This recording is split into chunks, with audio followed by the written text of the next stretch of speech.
This is the Atari Game Research Podcast. For most of what we wanted to accomplish, it was not possible to do things correctly. So it was all about cheating. If they hired an executive and he wasn't working out, it was too much trouble to fire him, so they would assign him to special projects. This is Antic, the Atari 8-Bit Podcast. I'm Kevin Savitz. Douglas Crockford worked in Atari's Game Research Group under Chris Crawford. There, he created a variety of demos, including Ballsong and Crockford's Trench, and games. He created Galahad and the Holy Grail, which was published by Atari Program Exchange in summer 1982, and Burgers, which was published by APX in winter 1983. After Atari, he worked at LucasFilm, where he worked on Atari games including Rescue on Fractalus and Koronis Rift. This interview took place on July 16, 2016. So I was a programmer but I got a degree in radio and television at San Francisco State University. One Christmas, I bought myself an Atari 800 with the idea that I was going to use it to develop a programming language. But when I started studying the 6502, I saw that it was hopeless, that CPU just didn't want to do high-level stuff. So I looked at other things I could do. I considered doing a word processor, but the screen resolution was too low. I asked, well, what can this machine do well? And it can play games. So I decided to write a game. The title of the game was Night Soil, and it was inspired by Warren Robinette's brilliant VCS adventure. Sure. And I submitted it to Apex, and they accepted it. And that led to being offered a job in Chris Crawford's Game Research Group at the Atari Sunnyvale Research Laboratory. Wow. All right, so I don't want to, before we get there, I mean, you wrote this game entirely in assembly language, which, I mean, it's a pretty in-depth game with a lot going on. Did you just teach yourself? Did you just read the usual manuals, such as they were, that were available? How did you get that far? Yeah, it was hard because at that point, Atari hadn't released much information about how to program the machine. Mm-hmm. The Gateway Atari hadn't come out yet. So it was a lot of trial and error trying to figure out how the thing worked. I mean, it's clearly inspired by the adventure on the 2600 game, which is awesome. Were you running this off showing friends and adding ideas, or was it just all 100% you hacking in the middle of the night? Tell me about the development. Yeah, pretty much just me. I belong to a user group in my area, and I've showed them bits of stuff as it was coming along, but mostly it was just me. I wish I could say that my game was as good as Warren's, but what he did was so brilliant. You know, he had 4K of ROM and 128 bytes of RAM, and he did something that was amazing. I had a floppy disk drive in 64K, so what I had to do was so much easier than what he had to do. I was able to make the game bigger, more colorful, but what he did, I think, was far more impressive. Yes, far more limited resources. It's kind of a leap from submitting it to APX and they gave you a first prize award in the game category for that. So how did you get from submitting it to getting the job? That seems quite a leap. It was just like you said. I submitted the game. It won the prize. I'd forgotten that part. Then Chris Crawford wrote to me and said, would I be interested? So I went up and interviewed, and I was interested, and then I got the job. Cool. That was the whole thing. All right, cool. What did they have you start doing when you were in the Game Research Group? So in that group I worked with Larry Summers and Bob Frazier, Valerie Atkinson, and Eric Wilmunder. And we just developed games.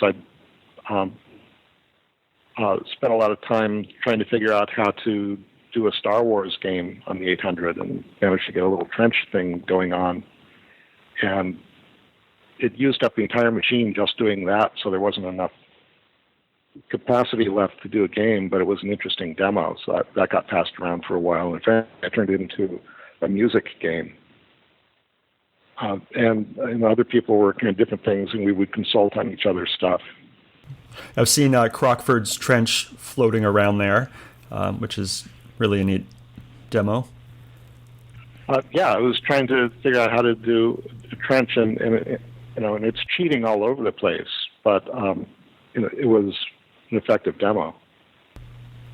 Nice. And that was how we did things. For most of what we wanted to accomplish, it was not possible to do things correctly. So it was all about cheating. How can we give the impression that we're doing a lot more than this machine is capable of delivering? That's an interesting way to put it. I mean, does it matter as long as you're getting the job done? It's the only way to get the job done. Was it freeform, like just make games, see what you can do, or was there a directive like we need to, we're going to do a game for this deadline sort of thing? No, in research it was all freeform. Nice, okay. So it had a lot of autonomy. I could work on pretty much anything I wanted to. Cool. So let's talk about some of the things that you worked on. Of course, I have a list of stuff that made it out into the wild, and I assume that there's other things that didn't. There was Interval, a music education game. There was something called Jane's Program, something called Hollywood Medieval, which I really couldn't get much information about. Hollywood Medieval was the music game that I made out of the trench. So you go flying down the trench, and every once in a while there's an opportunity to turn. And each section of trench represented a few measures of music. And so visually it was difficult to see what was going on, but orally you could hear, I heard that before, so I must be in this place again. Oh, neat. And you would try to navigate this thing, and as you're navigating it, you're creating a piece of music or performing a piece of music. How about Ballsong, which is a neat little demo? That was an attempt to do something in 3D, another thing in 3D, and then I wrote some music to go with it, and there were, I think, 4 or 8 strands of music that could be played together, but we could only play 2 at a time. And I would use one of them to control the x-axis and one the y-axis, and then the z-axis would be the metronome. And so the ball goes racing around, knocking against the walls. Yeah, I remember seeing that when I was a kid and just would watch it for minutes at a time. It was pretty awesome. And today it would look totally stupid. I mean, we have, our expectations are so much higher now than they were then. Yeah, so I went from games to a group that was working on the next home computer. Since the home computer division didn't seem to be doing that stuff, research took it up. And there's a project called Sierra, which was going to be a machine based on the Intel 256 with a new operating system and all of that stuff. And so I worked on that team for a while, but it didn't make it. But there was one thing that got started, or there were a couple of things that got started in that project. One was the Amy chip, which was a brilliant additive synthesizer chip, and that continued, which was great. Have you talked to those guys? I've talked to some of them. I've talked to, just recently, Bob Elcaire and Steve Saunders, who worked on the Rainbow chip. They were on the Rainbow chip. I worked with them on Rainbow. So Rainbow was this brilliant multi-plane graphics chip. And so I worked with them and Hacker Jack Palovich, and Joel Gluck was there for a while. And that was a really interesting project as well. Tell me about the Amy chip and just, I don't know, tell me about that process. So I didn't work directly on Amy, but that was one of the 2 chip projects that was going on. I spent more of my time on Rainbow. But Amy was this brilliant additive synthesis chip, where you would describe the shape of some sine waves, and it would add them together in order to produce complex sounds.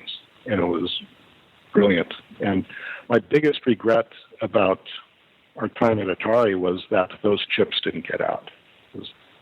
They were really, really amazing. I think a lot of the current Atari community, that's probably one of their biggest regrets too, because they do sound amazing, everything we've heard. Yeah, so we've surpassed what Rainbow could do. But Amy is still remarkable. I think Amy could still be an interesting product today. It was so far ahead. All right, so you were working on the new hardware, and then what? So I was frustrated that there didn't seem to be an avenue to get these chips out. And so I proposed, after the Sierra project collapsed, another project that I called the GUMP, which was the Graphics and Music Pooter, which would be a small computer based on the national 32,000 and the Rainbow chip and the Amy chip. And I tried to push that for a while, but it didn't go anywhere, mainly because the company was falling apart at that time. Yeah. And it wasn't possible to get anything started anymore. Let's see, you also did another thing for APX. You did Burgers, which appeared in the final APX catalog, and I imagine sold 0 copies because of that. I would imagine, yeah. It was just a simple shoot-'em-up game, except instead of monsters or space invaders, it was burgers. And so you had a death ray, and you would shoot the burgers with a death ray. They had music and graphics and stuff. And I thought it was a lot of fun to play, but it was too late. Right. Are you a lifelong vegetarian or something? What's your hatred of burgers? It was a cheat. So I wanted to have multicolored things moving around. Mm-hmm.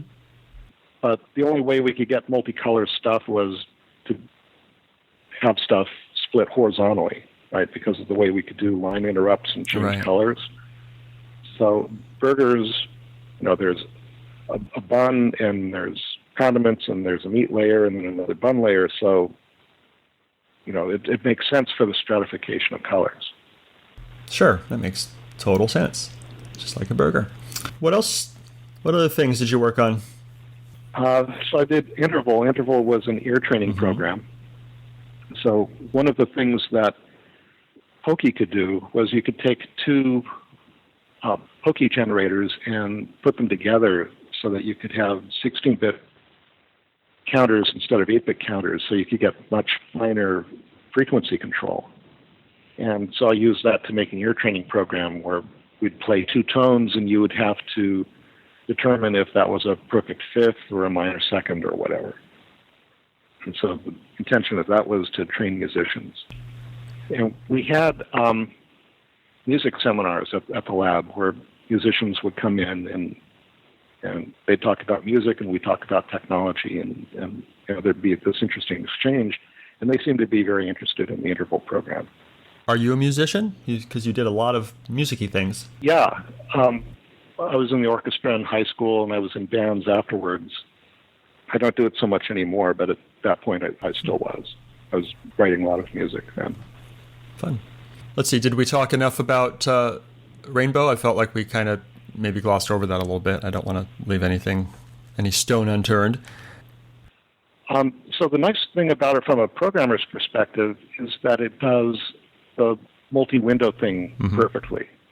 So you think of each window as a separate memory space, and then the windows get combined by the chip. One of the things we were struggling with was memory was still really expensive then. And we knew someday it wouldn't be, but it was then. And so Rainbow was still constrained by what we could do. So pixels could only be 8 bits, but we had a color map which would allow us a lot of control over what those 8 bits would represent. But that's why Rainbow wouldn't be so interesting today, because 8-bit color is just too limiting. Sure. Yeah. Yeah. So in the lab, we were aware of Moore's law, and we knew that the doubling of semiconductor efficiency was happening at this rate. And we were planning on things that are expensive today will be cheap tomorrow. The thing we didn't count on was that Moore's law would continue unbroken to the present day. Right. We were assuming that at some point the effects of heat and dust would put a limit on it, and we would stop at some point, and we didn't. And so the capabilities we have today compared to what we were doing then in the early 80s are absolutely fantastic. And if we had considered machines then of the capacity that we have now, if we could have seen what we're doing today then, I think we would have been really disappointed. Because you look at what guys like Warren Robinett were able to accomplish with 128 bytes, and now you've got gigabytes of RAM in your pocket. What could you do with that? We're really not doing very much with that. So, the games are, a billion times more capable in terms of the amount of memory available to them and pixel densities and all of that, but the games are not a billion times better. Do you think that programmers have gotten lazy and complacent with all the power, or is that the reason? No, it's just that software is really hard. And the difficulty in programming has always been that our ambitions are greater than our capabilities. And that's always been the case. So it's easier to write an Atari-style game today than it was then, because today you can write it in JavaScript, which is amazing, whereas before we had to write everything in assembly language because we had to be that close to the metal in order to get any performance at all. Today, that's just not an issue anymore. Then what? I guess the company starts to implode. How did your time there come to an end? Yeah, so it's really sad. Atari was the worst managed company I've ever seen. But they had this amazing money machine in the VCS. So it didn't matter what management did. No matter what they did, revenue and profits always went up. And so they were getting no feedback at all. They thought they were all geniuses and that everything, that they were infallible, everything was always going to work. And then one Christmas it turned around and they had no understanding of what was happening. But everything started shrinking and all of the mistakes that they'd made were now coming due. And so we started having layoffs and trying to get down to a normal size. Because one of the things that happened at Atari was if they hired an executive and he wasn't working out, it was too much trouble to fire him, so they would assign him to special projects. And so he'd have some office someplace and maybe even some staff and budget where he could do stuff out of the way. And they had lots and lots of that stuff going on. But nothing was generating anything. So toward the end, they had people from corporate come around and visit labs and other places where these projects were going on, looking at what was happening to see is there some product that is being developed that we could put into production. And I went to some of those meetings, and there were amazing things that we had in our catalog, in our inventory, just remarkable stuff. But the execs would look at each one of those and say, that's a really interesting product, but it's not big enough for a company like us, so we can't do that. And at the end, there was nothing they could do. Can you give examples of the amazing things that you heard about? Like there was the Atari Tel stuff, where Atari was figuring out how to do really interesting with telephones. It was interesting stuff, but it was not big enough. And then there were lots of little things being developed in the various laboratories and project groups, and just none of them were big enough to get the company's interest.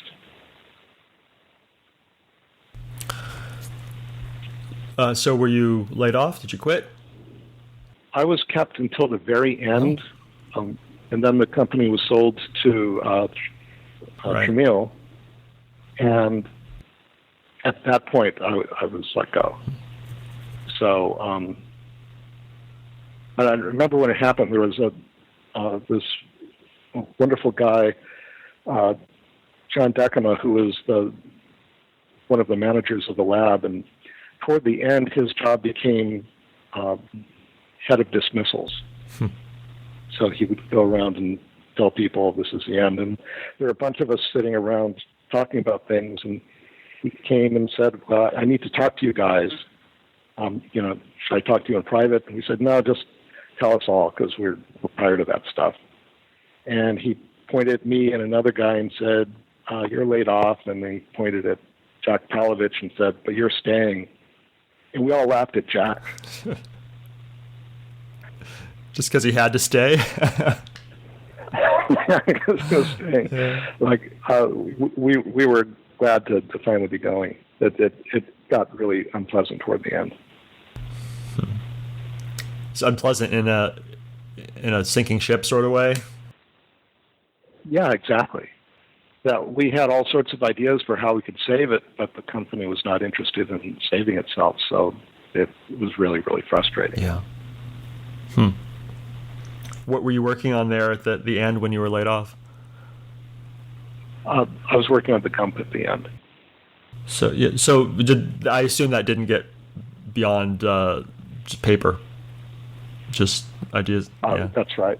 Yeah. So let's see. So you left there, and you ended up after a couple of things at LucasArts. Is that right? Yeah, it was LucasFilm at that time. Okay. So, yeah, I went to the LucasFilm Game Group. LucasFilm Games had been founded as a result of a meeting between Atari and George Lucas. They gave him some money to get in the game business. So he created a group, and they did Rescue on Fractalus and Ballblazer, which were two really interesting 800 games. And I joined the group just after those were published. Just before the disc publication. So I developed the loaders for those games, so that they were originally designed for cartridge, but the cartridges were going out of style because they were too expensive to produce. So I turned them into disc things. And it was the first time that we could do animation and sound effects while something was being loaded off of the disc. Oh, nice. And you're also credited as having worked on the Eidolon and Koronis Rift. I did music and sound effects for those games. Nice. So was that environment, was it a breath of fresh air after Atari? Oh, it was great, yeah. I'd already had some connection with LucasFilm. It was a great, great place to work. So my very first day at Atari was the day that Atari Labs was taking a field trip to visit LucasFilm.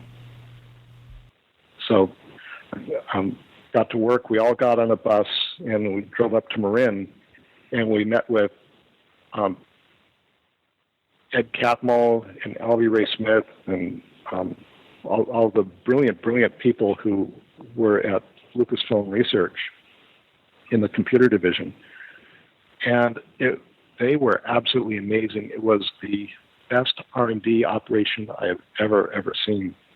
They had the smartest guys in the field working on the stuff, and they were highly motivated.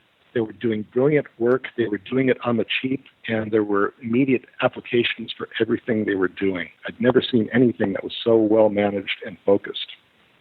It's just great. And I also met with the guys who were in the game group at that point. So I'd already knew them a little bit when I went back to LucasFilm. Are there any other Atari intersections with other jobs you had or things you did? No. So after I left Atari, the main thing I wanted to do is I had this suitcase full of designs that I wanted to get out to the public, and I was trying to figure out how to do that. So I interviewed with Lucasfilm, and they took a long time in getting back to me just because they had their own delays. And so while they were doing that, I interviewed with a bunch of other companies. And none of them were interested in what I had done for the last 2 years at Atari. they were interested in what I'd done in the years before that. But it's like I'd been on vacation for 2 years. Wow. And I was concerned that maybe if I keep doing this game stuff, I'm never going to work again. So I took a marketing job at National Semiconductor. And my thinking was that maybe there I can take these designs that I had and somehow get them out, sell them to National's customers, and then they will sell them to the world. So I did that for 2 months and realized I'd made a terrible mistake. And I called up my friends at LucasFilm and said, can I still come? And they said, yeah, come on up. So that worked out. Nice. Do you still have that suitcase full of papers? No, it's all obsolete. Well, I know it's obsolete, but we Atari people are interested in. Yeah. Oh, do I have? No, I don't have. I have not saved anything. I don't have any of the machines. I don't have any of the discs. It's all gone. So let's talk about today. You are super well known in the world of JavaScript. Can you talk a little bit about your current projects and things? I consider myself a generalist, but somehow I got into this JavaScript thing, and so I'm best known as a specialist. And my outlook on JavaScript has always been pretty unusual for someone who is an expert in a programming language. Most of them become advocates and say, this is the best language and you should write everything in that language. Whereas I'm much more realistic. I say this is a language that has some really good parts and it has some really bad parts. And you need to understand the difference between good and bad in order to do good work with this language, because it's really easy to get things wrong. And I think that position is true of all languages. It's even more true of JavaScript. But somehow I seem to be the only person saying that. But partially as a result of my having done that, JavaScript has become one of the world's most important programming languages, which I'm a little sorry about, but, there we are. You probably know this, but some people took the MAME emulator, ran it through in Scriptin, and so that's in JavaScript now. So basically, you can run Atari 800 programs, including Galahad and the Holy Grail, in your web browser with no software. I know, isn't that amazing? Yeah, it's absolutely amazing. That chipset was so incredibly well designed, for efficiently providing these particular services. In fact, one of the difficulties we had in designing Rainbow and Amy was keeping the cost down in order to make them manufacturable and profitable for the company. Antic and Pokey, GKIA all did that brilliantly. And then the 6502 was such a weak machine, but we would have to do such heroic things in programming it, especially on the VCS. I never wrote for that, but I have tremendous respect for the guys that did, because that was just so incredibly difficult. And they made a huge business out of that. It was really remarkable. And today, that stuff is just so easy and so portable. It's amazing. If you could send a message to the people who used Atari computers back in the day, and you can right now, what would you tell them? Thanks. It was a neat little machine. And for a lot of us, it was the first machine that we could own. And it served us pretty well. I think we had fun with it. Yeah, we did. In fact, some of the things at the 800 influence stuff that's going on now, like USB has a direct lineage back to the Atari serial port. Yeah. Luckily, it's gotten a little bit faster since that SIO. It has, and the plugs have gotten a lot smaller. Well, thank you very much for your time. Okay, thank you.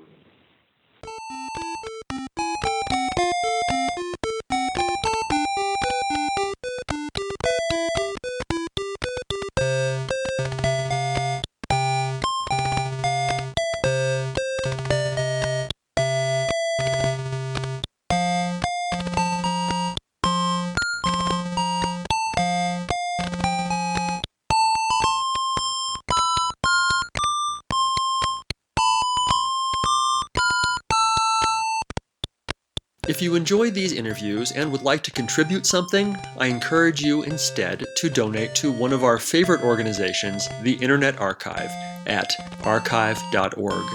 The Internet Archive is a nonprofit digital library with the stated mission of universal access to all knowledge.